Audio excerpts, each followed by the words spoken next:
Saída de Toffoli do caso Master complica a situação de Dom Pedro III. Quando eu comecei a ler, eu achava que era só mais uma nota aí, que seria uma espécie de análise sobre a situação, porque Toffoli aí, né, iria colocar a democracia, né, enfim, no jogo, como eles sempre fazem, né, ser um cara muito democrático. Mas conforme você vai lendo, já no primeiro parágrafo, você fala, eita, rapaz! Ao entregar a Fachin o relatório sobre as conexões entre o Toffoli e o Paquito, o diretor-geral da Polícia Federal, o Andrei, começou a pavimentar o caminho para a etapa seguinte. Eita! O envio de um novo documento ao Supremo.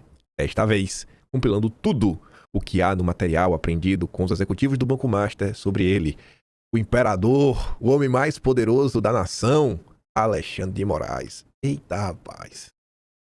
A equipe da coluna apurou que o Andrei, né, o chefe aí da PFL, a Polícia Federal de Lula, já confidenciou a Fachin que o ministro, que tinha relação próxima com o Paquito, trocava mensagens com o banqueiro e é citado diversas vezes em diálogos do celular do controlador do Master, apreendido pela PF. Inclusive, eita, nem veio, ó, fechar aqui os olhos, em conversa sobre pagamento. Eita, rapaz!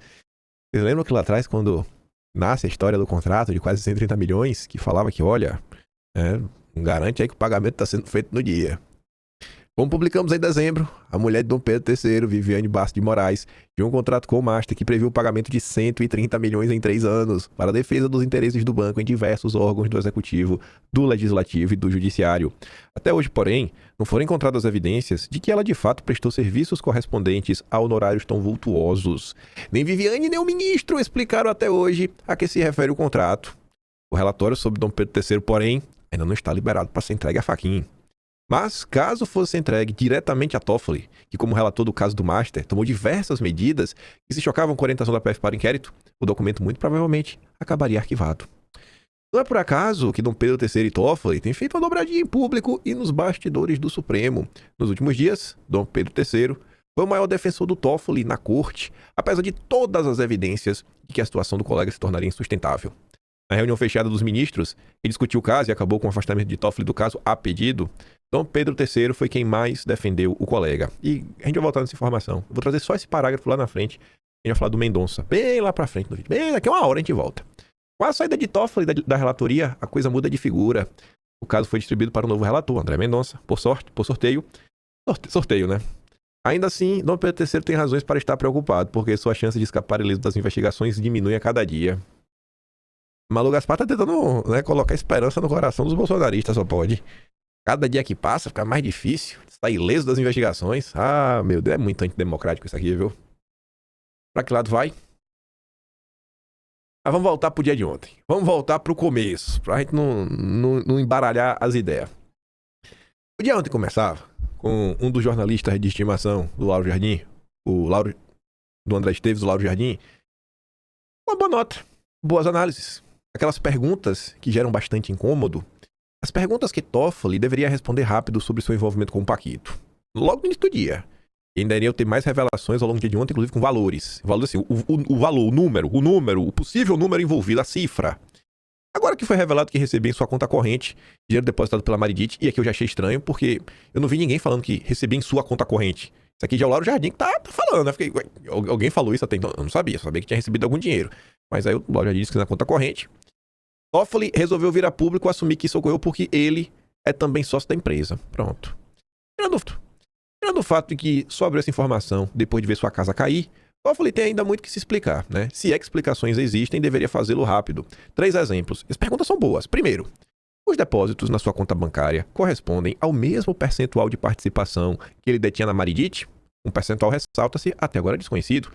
Realmente, nunca nem tinha parado para pensar nisso. A suspeita entre os investigadores que o percentual depositado não tem relação com a participação que oficialmente o ministro possui. Vamos botar assim, né? Chutar. Diz que tem os 2 irmãos, o primo, ele. Muito uma suposição. 25% cada um, né? E aí recebe uma quantia que é 70%. Ou sei lá, quantos por cento ele tem? E aí? Recebeu mais, recebeu menos? Sei lá, recebeu 130%, mais do que deveria até. E aí? É um questionamento, né? Para saber se é o sócio ou é o dono. Porque se é o dono, aí é o pessoal da antidemocracia, né? O pessoal que não respeita o Estado Democrático deles vão falar que é laranjas. Olha lá, elas são laranjas. Aí, outra pergunta. Porque Toffoli, sabendo que o relatório da Polícia Federal indica que ele e o Paquito se falavam pelo telefone, não vem a público dizer com todas as letras que nunca trocou ligações com o banqueiro. O Toffoli não falou isso. Ele soltou uma nota, né, dizendo que a Polícia Federal faz ilações. Tá. É porque, em vez de tergiversar, Toffoli não desfaz de uma vez por todas com as interrogações que jogaram sua reputação no chão. Vai lá, né? Faz ilações. Tá, ilação sobre o quê? Ah, ele tá mentindo. Eu nunca falei com o Paquito. Às vezes falou, né? Terceira pergunta. Por que, rapaz? Sabendo que fez negócio diretamente com o primo do Paquito, o Zettel, né? Com quem, aliás, trocava mensagens, Toffoli não se declarou impedido de assumir a relatoria do caso Master já no fim de novembro de 2025. Por que, afinal, ele aceitou a relatoria? Por que ele se manteve nela depois de tudo que foi descoberto desde dezembro? Por que o Toffoli não sai? Perguntas incômodas, que a falta de respostas ou as respostas que vêm do imaginário são ruins, né? São antidemocráticas. Na mesma linha, a Andresa Matais começa a trazer uns bastidores, isso no início da manhã de ontem, de como andava o clima no Supremo. Não brigue com os fatos, esclareça. Basicamente, né, falou pro Toffoli parar de ser petista, né? Que petista adora brigar com os fatos. Mas esclarecer, petista também não gosta. Ministros do Supremo dizem que Toffoli não pode brigar com os fatos e precisa esclarecer sua relação com o Paquito. As notas deixaram mais perguntas do que resposta. Parece que os ministros do Supremo andaram lendo aí no Lauro Jardim. Segundo o integrante da corte, Toffoli diz que não recebeu dinheiro de Vorcaro, mas também não diz de quem recebeu ou quanto. Recebeu de quem? Não sei, né? E quanto? Essas cifras apareceram ao longo do dia de ontem.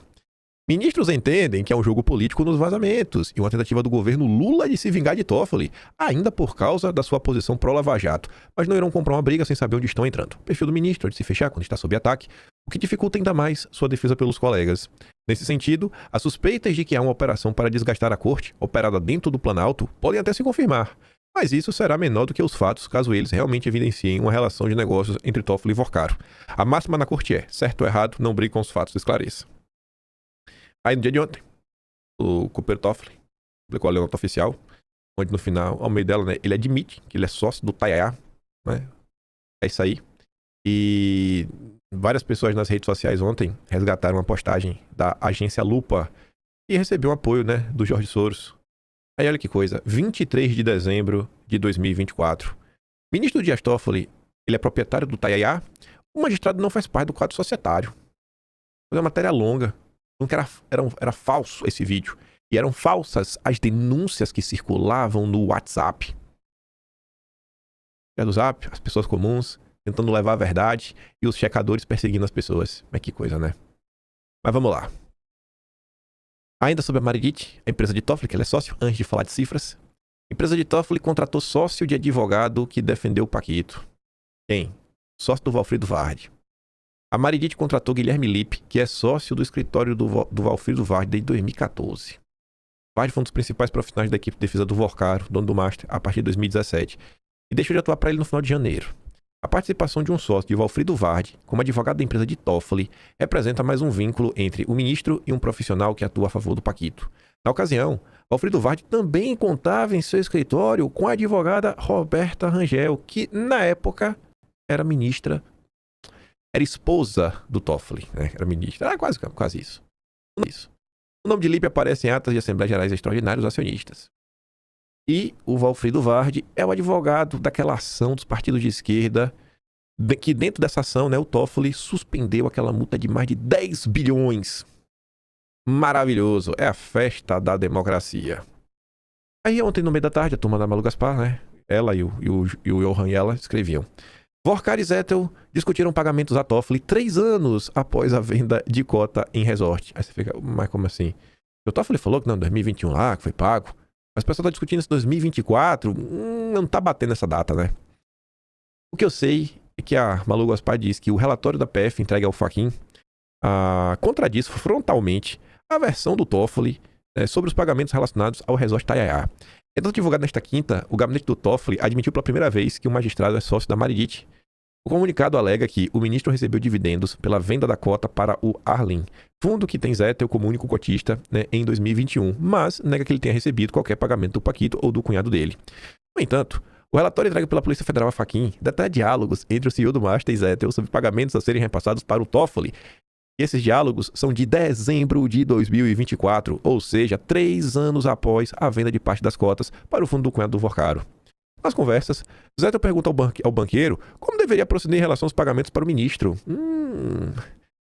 Eu fico curioso em saber como a Malu Gaspar sabe disso, né? Porque você teve acesso às mensagens? Eu não tive. Eu não vi no Google, né? Então, como é que a Malu Gaspar teve acesso a isso, né?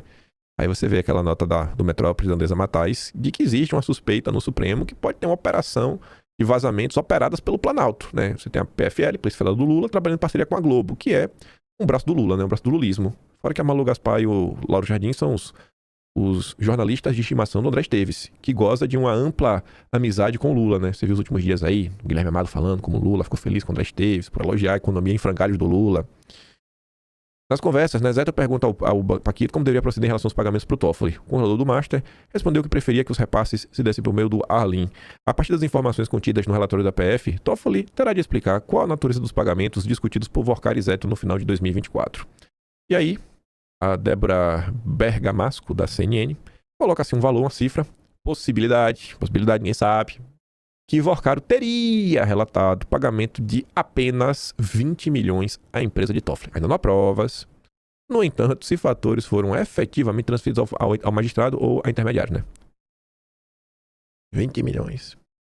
É um bom valor, né, gente? Dá pra fazer a feira do mês. Dá pra comprar um salgadinho, uns biscoitos, passar tempo. Aí, o dia continua avançando. Ministros de Lula buscam o Supremo para medir o estrago contra Toffoli. Nas conversas com o integrante da corte, no relatos, os ministros de Lula ouviram que a maioria dos magistrados da corte não teriam tido acesso ao relatório da PF. E realmente a imprensa relatou isso ao longo do dia e falava que o material só iria ser entregue na reunião. Teve uma reunião, a gente vai chegar lá, e aí o Fachin iria dar uma cópia a cada um. Então o pessoal meio que estava cegas sobre o que estava acontecendo. Enfim, apenas Fachin e o próprio Toffoli teriam lido o documento até agora. Ministros do Supremo também relataram aos auxiliares de Lula desconfiarem que ainda há mais a ser revelado pela PF em relação ao material encontrado no celular do Paquito. O aparelho foi apreendido em novembro de 2025. Ninguém acredita que vai parar por aí. Está todo mundo ligado. Essa matéria saiu ontem, às 9h59 da manhã. Aí 4 horas da manhã de hoje, sobre não vai parar por aí. Ninguém acredita que vai parar por aí. O que a Malu Gaspar diz? E já está sendo produzido agora um novo documento da Polícia Federal em relação aos conteúdos ligados a Dom Pedro III. Parece que o Supremo estava prevendo, e parece que aquela nota que comentamos no vídeo ontem, mais uma vez, do domingo, do Lauro Jardim, de que o Supremo foi alertado e vai passar perrengue com avançadas investigações. O Lauro Jardim sabia do que ele estava falando. A reação de ministro do Supremo a menções de Toffoli no celular de Vorcaro. Ministros do Supremo, ouvidos pela coluna, dizem não ter tido acesso à íntegra do relatório pela PF, entrega pela PF a Fachin. Os magistrados apostam, contudo, que o material tem potencial explosivo. Estamos tentando entender, temos poucas informações. Fachin não falou nada com ninguém, o clima é péssimo. Não é péssimo não, o clima é maravilhoso. O Brasil está em festa.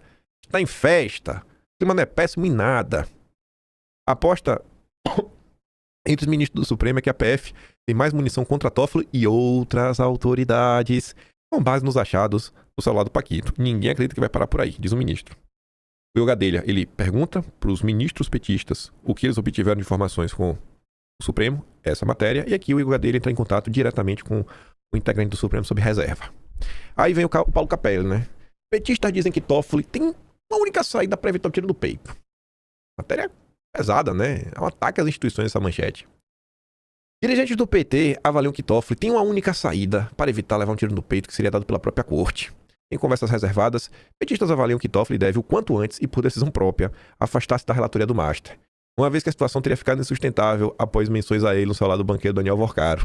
A expectativa de aliados de Lula é que, se Toffoli segurar consigo o processo, acabará sendo afastado dele pelo Supremo e abrirá uma crise sem precedentes na corte. Isso daria combustível à oposição para pleitear o impeachment do magistrado junto ao Senado. Fora, né, o impulso nas eleições também, né? Aí, enquanto falava petistas, né, em termos gerais, ali no Metrópolis, o Estadão dá voz ao Lula. Lula diz que Toffoli deve deixar a relatoria do caso Master ou sair do Supremo para não contaminar o governo. Isso daqui é uma coisa real, né? Porque o governo do Brasil hoje é o Supremo. Quem governa o país é o Supremo. O Lula é uma marionete. O Lula tá falando a verdade, né? Para proteger o Supremo, que é o governo, quem realmente manda, o Toffoli deveria pedir para sair. Pelo visto, o Lula já tá de olho em mais a cadeira do Supremo. Pois é, já estão falando que o Lula vai emplacar o Pacheco na vaga do Toffoli. Aí, se a única opção do Toffoli era declarar que ele é suspeito e abrir mão do caso, ele rejeita. Aqui não tinha terminado a reunião, aqui ainda estava no início. Toffoli rejeita se declarar suspeito e ministros do Supremo discutem em reunião, né, relatório da PF. O cara tá ruim, os bastidores do Supremo, a leitura é que o cenário se agravou pro Toffoli, que a corte vive uma crise sem precedentes e que Fachin volta a estar um fogo cruzado sobre como lidar com a intensificação dos desgastes, né? Aí o Fachin chamou todo mundo. Vamos lá, vamos passar a linha escura, ninguém nos vê, podemos conversar no particular, né? Enfim, convocou a reunião reservada. 3 horas de duração, pelo menos. Conversa vai, conversa vem. Quando sai da reunião, o Toffoli se declara, né, impedido. Ele se afasta, ele entrega a relatoria. Aí, enquanto a reunião não acabava, a Vera Magalhães dizia que ministros do Supremo fazem reunião inédita para discutir o futuro de Toffoli. Não existe precedente na história do Supremo de afastamento de um ministro por suspeição feito pelo colegiado pela presidência. Na verdade, mesmo a discussão nesse formato é inédita. Nunca antes na história desse país estamos vendo algo assim, né? Estamos vendo em primeira mão quem são as pessoas que perseguiram Bolsonaro, os bolsonaristas, censuraram pessoas e descondenaram Lula. São essas pessoas. Essas são as pessoas que descondenaram Lula. Maravilhoso, né? E aí ele deixou o caso. Era mais de 8 da noite. Toffoli sofreu uma pressão crescente para se afastar do caso do Master. Para que se chegasse a um consenso, foi necessário um acordo. Já começou, né? Um acordão, em que os ministros rejeitaram a arguição de suspeição contra ele e consideraram que todos os atos do magistrado no processo eram legítimos, né? Tinha que ter o corporativismo. Aí a turma da Globo traz mais alguns bastidores. Em meio ao clima tenso, o Toffoli acertou com colegas termos da saída a pedido, né, do caso Master. A discussão que levou a saída do Toffoli foi marcada por momentos de tensão. Quando ministros ouvidos pela Globo, ao perceber que encontrava resistência em boa parte dos colegas para seguir no caso, boa parte, né? Não é todos, uma boa parte. Toffoli acabou cedendo e acertou com os pares que aceitava deixar a relatoria a pedido. Ao deixar o encontro dos ministros, Toffoli só fez questão de dizer: foi tudo unânime. De acordo com relatos feitos à turma da Globo, a reunião começou pesada, tensa, em meio ao agravamento da crise interna, provocada pelo envio de informações da Polícia Federal com menções ao nome de Toffoli. O clima era descrito como de tensão geral, climão, sem um episódio isolado que concentrasse o embate. No início do encontro, Fachin leu trechos do relatório encaminhado ao Supremo. Em seguida, Toffoli fez uma defesa ponto a ponto, apresentou documentos e buscou rebater as informações que haviam ampliado a pressão sobre a sua permanência na relatoria. Após a exposição, os demais ministros passaram a se manifestar. Imagina, né? Aquele clima, Fachin lendo. Meu Deus do céu, quase que saiu, né? Ia falar que... Nada. Ia falar nada. Não vou ser democrático aqui. Mas que clima chato essa reunião, viu? Segundo esses relatos, Toffoli inicialmente não queria abrir mão do caso. A avaliação predominante entre colegas, porém, era de que as pressões internas e externas não cessariam. Olha, mais uma vez, preste atenção nessas palavras. Maioria, predominante. Ou seja, não foi unânime. Existe uma ala no Supremo que achava que o Toffoli deveria ficar com o caso. E de que a melhor saída institucional para conter o desgaste seria a sua saída da relatoria. Alguns ministros defenderam, ainda de acordo com os presentes, a necessidade de uma resposta clara à sociedade. O ambiente começou a mudar quando o próprio relator indicou que aceitava sair, caso esse fosse o entendimento predominante, da maioria, não de todos. O gesto foi interpretado como um alívio geral e permitiu a construção de um meio termo. Afinal, os ministros redigiram conjuntamente a nota que oficializou a saída do Toffoli. Interlocutores afirmam que, diante do cenário, Toffoli não resistiu à solução negociada. Apesar da distensão momentânea, integrantes da corte admitem que o episódio deixará sequelas crescentes com a divisão interna e aumento de desconfianças. A avaliação que o tribunal retorna a um estágio de menor unidade, semelhante ao período pré-pandemia, quando as divergências entre ministros eram mais expostas. Imagina com esse novo documento da Polícia Federal, contra Dom Pedro III. Aí, após o Toffoli se declarar, assim, sair a pedido dele mesmo, a imprensa começou a comentar. Aí eu fui ver o da Globo, né? A Globo é o que acho que vale a pena olhar. Porque os outros normalmente até criticam, né? A Globo sempre passa pano pra tudo. Aí, o nível dos comentários. Miriam Leitão. Sem Toffoli, caso Master pode tomar rumo mais técnico e objetivo. Esse foi o máximo da crítica que a Miriam Leitão conseguiu fazer, né? Baita crítica. Meu Deus do céu. Imagina se fosse um caso onde algum envolvido fosse alguém tido como bolsonarista. Será que essa ia ser a manchete da Miriam Leitão? Aí vem o Bernardo Melo Franco. Toffoli usou toga como escudo contra investigações do caso Master. O ministro sabia desde o início que não podia ser o relator do caso no Supremo. Vê a diferença de tom utilizado? Coloquei as duas de propósito, né? Eu podia ter colocado, por exemplo, do Mário Sabino. Eu sabia que tava na sequência aqui no vídeo. Eu falei, vou botar isso na Globo, mostrar aqui. Mesmo dentro da Globo, tem os níveis de canalice. Tem os super canalhas e os extrema canalhas. Eu não sei qual dos tá mais extremo, que é tipo ultra-direita e extrema-direita. Enfim, um é ultra-direita, um é ultra-canalha e o outro é o extremo-canalha. Aí você escolhe quem é quem. O salário de Vorkara já deu a primeira alegria, Toffoli. Só depois que a PF descobriu que Toffoli recebeu dinheiro do cunhado de Vorkara que ministro